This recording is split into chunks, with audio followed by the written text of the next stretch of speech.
एक नया कार्यक्रम है कि हर केंद्रीय मंत्री हर महीने में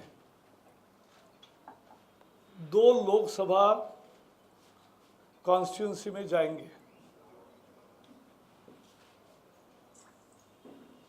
और उस 2 लोकसभा कॉन्स्टिट्यूंसी का हम जायजा यानी लोगों तक पहुंचाना कि मोदी सरकार का भारत सरकार क्या काम कर रही है, फिर जनता के सुझाव लेना बजट के बारे में, फिर किसानों में, मजदूरों में, छात्रों में, महिलाओं में काम करने वाले जो संगठन हैं उनसे भी बात करना और पार्टी कार्यकर्ताओं की एक रैली करना, पत्रकारों से मुखातिब होना,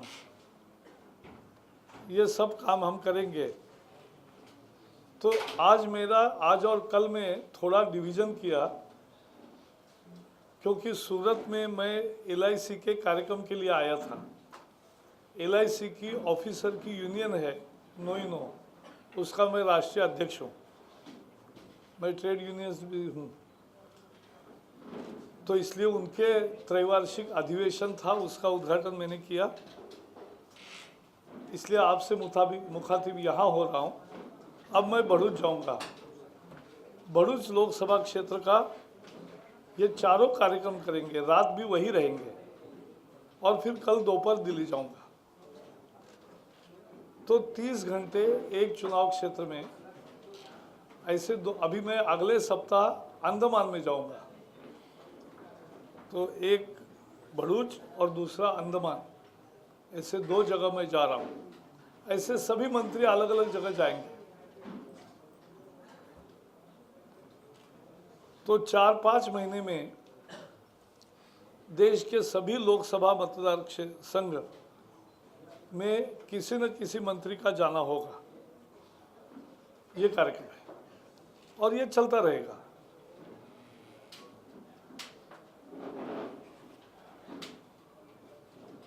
मोदी सरकार अब 19 महीने हो चुके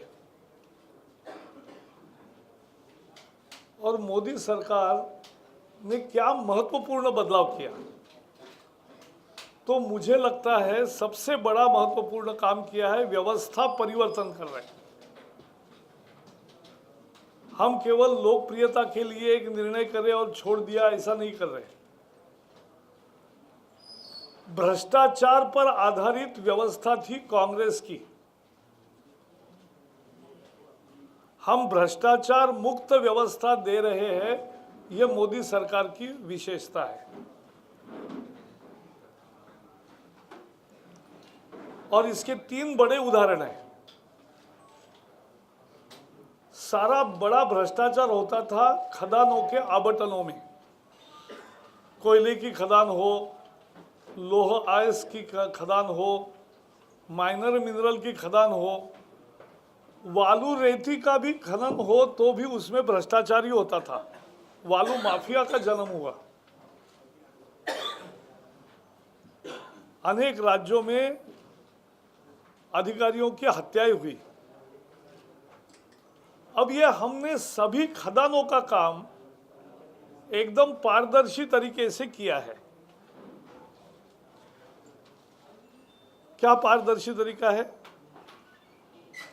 पहले तो आपको मालूम है कोल के खदान अब नीलामी से जा रहे हैं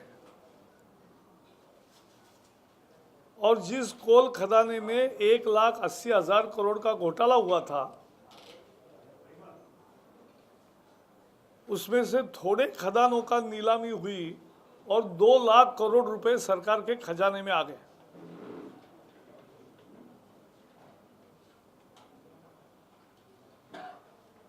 और ये कोल के जो राज्य जहां खदान है उन राज्यों को पैसा देंगे, यानी केंद्र सरकार अपने पास नहीं रख रही है। ये भी एक नया बदलाव है। कांग्रेस के राज में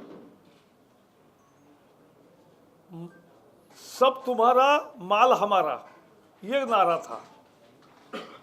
अब बदल गया, जमीन आपकी, खदान आपका, पैसा भी आपका।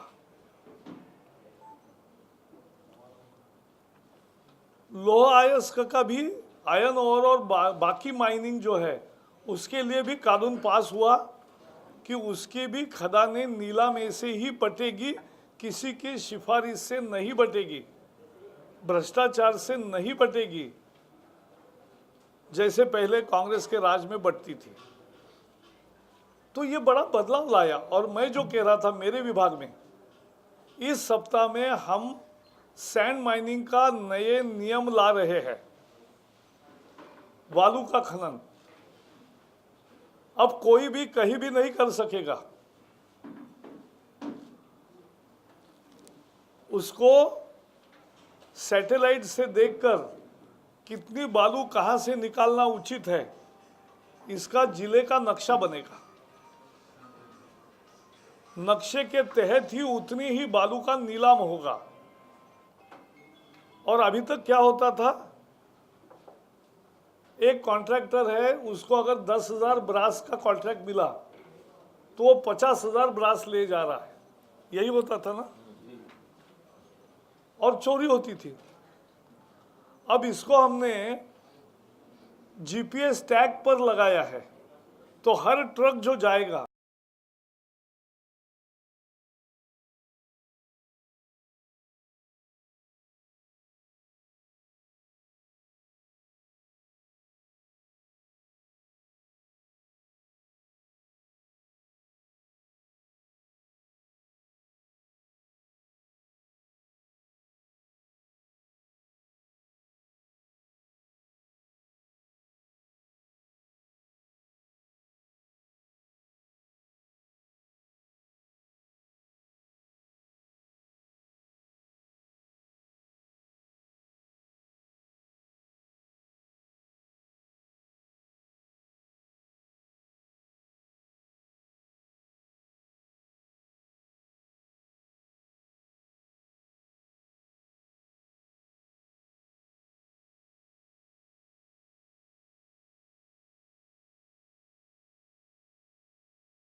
90% प्रदूषण जिससे कम होगा। और वाहन भी ऐसे ही बनेंगे जो यूरो 6 कंप्लायंट होंगे। तो ये क्या बताता है कि हम स्थायी उपाय करते हैं, इससे परमानेंटली प्रदूषण की समस्या खत्म होती है।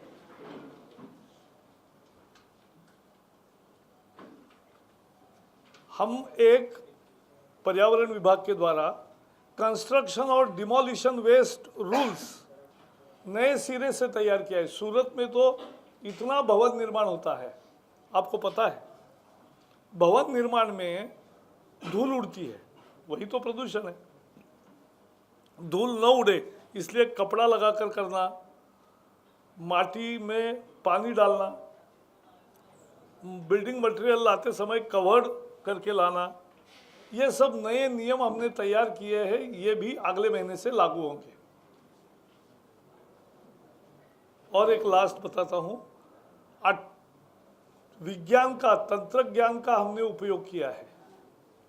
तो 1800 उद्योगों में प्रदूषण जो चल रहा था वो कम करने के लिए तंत्र ज्ञान का सहारा लेकर हमने सेंसर्स बिठाए कि जहाँ से पानी जाता है नदी में।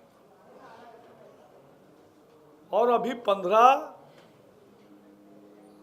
1800 उद्योगों का डाटा आने लगा। हर 15 मिनट अगर प्रदूषण ज़्यादा होता है तो अलर्ट बजता है। मेरे पास भी SMS आता है, स्टेट पोल्यूशन कंट्रोल बोर्ड में आता है। अब खैर नहीं, अब उनको भी जाता है तुरंत अलर्ट। 24 घंटे चला तो नोटिस जाती है और तुरंत कार्रवाई शुरू। तो कम हुआ है। तो हम स्थायी उपाय कर रहे हैं। एक आखिरी घोषणा है कि सेपी का मुद्दा जो अंकलेश्वर, वटावा और बाकी सभी शहरों में मोरेटोरियम लगा है, तो मोदी सरकार की नीति है